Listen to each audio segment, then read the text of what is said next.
On termine cette édition avec Jérôme Bouteiller, le fondateur d'écranmobile.fr. Bonjour Jérôme. Bonjour. Aujourd'hui, tu t'intéresses à l'extinction programmée des réseaux 2G, 3G.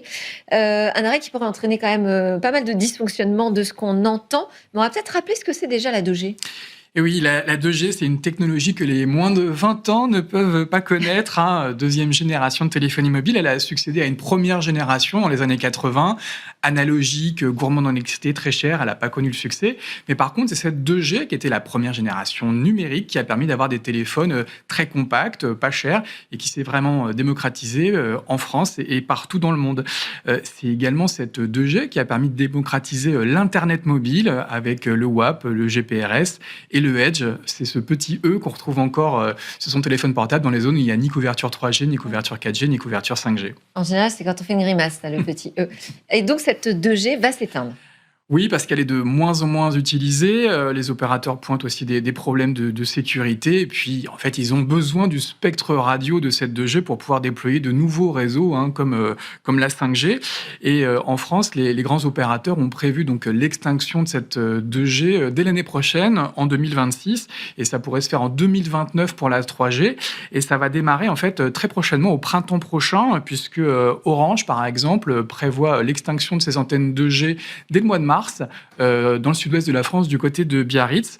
Et la France n'est pas une exception. Dans le reste de l'Europe, l'extinction est également annoncée pour la fin des années 2020, à l'horizon 2030. Et c'est déjà une réalité dans des pays comme la Corée du Sud, le Japon et les États-Unis. Avec quel impact pour les utilisateurs ? Alors, on rappelle que l'extinction de la 2G, ça consiste à débrancher les émetteurs, les antennes 2G qu'on retrouve en haut des mâts, sur le toit des immeubles ou à la campagne, dans les zones rurales. Et la suppression de ces antennes 2G va rendre du jour au lendemain obsolètes des téléphones mobiles qui utilisaient donc la 2G pour la réception et qui ne pourront plus capter le réseau téléphonique. Alors, on peut citer le Nokia 3310, qui était culte. Une star dans les années 90, qui dort peut-être au fond de nos tiroirs et qui est encore assez utilisé par les personnes âgées ou des enfants qui apprécient sa simplicité et sa rusticité. Mais c'est également le cas du premier iPhone qui avait été lancé en 2007, si je ne dis pas de bêtises, et qui n'était que 2G. Exact. Et pour les entreprises, quel impact ? Alors là, on va avoir un impact un petit peu plus problématique puisqu'il y a beaucoup d'entreprises qui ont recours à ce qu'on appelle le machine-to-machine, des connexions qui passent par les réseaux cellulaires et qui reposent sur la 2G.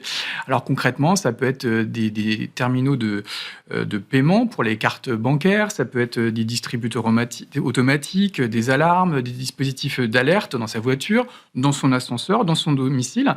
Donc tous ces modules reposent depuis 20 ans sur le GPRS et le Edge, des systèmes 2G qui seront inutilisables dans quelques mois. Et les professionnels doivent impérativement migrer vers des nouvelles solutions 4G ou 5G. On estime qu'en France, il y a à peu près 2 millions de téléphones et de dispositifs IoT qui reposent sur la 2G et 100 000 modules, par exemple, de téléassistance, ce qui va provoquer un problème pour les personnes âgées, isolées, qui sont surveillées et qui, aujourd'hui, c'est le seul lien pour les aider en cas de détresse vitale ou de problème de santé. Et il y aurait d'autres solutions ? Alors, cette précipitation pourrait effectivement mettre des milliers de personnes en difficulté. Certains professionnels de l'assistance ou des ascenseurs avaient préconisé, par exemple, qu'on éteigne en priorité la 3G pour libérer des fréquences, mais qu'on conserve la 2G encore quelques années. Ouais. Malheureusement, les opérateurs ont balayé cette hypothèse, ça a été confirmé par l'Arcep, et donc l'extinction aura bien lieu normalement l'année prochaine. La seule hypothèse pour gagner encore un petit peu de temps, ça serait que ça devienne un sujet politique. On sait qu'on va avoir une rentrée extrêmement agitée sur le plan politique et peut-être que certains dirigeants pourraient juger que cette décision d'extinction de la 2G pourrait être reportée de quelques mois, je propose, au-delà des élections présidentielles de 2027. C'est peut-être pas la priorité. À voir. Merci beaucoup, Jérôme Bouteiller, fondateur d'écranmobile.fr, et merci à tous de nous avoir suivis. C'était le grand retour de Smart Tech sur vos écrans, sur la chaîne Be Smart for Change, et vous nous suivez aussi, je sais, sur les réseaux sociaux. À très bientôt pour de nouvelles discussions sur la tech. Au revoir à tous.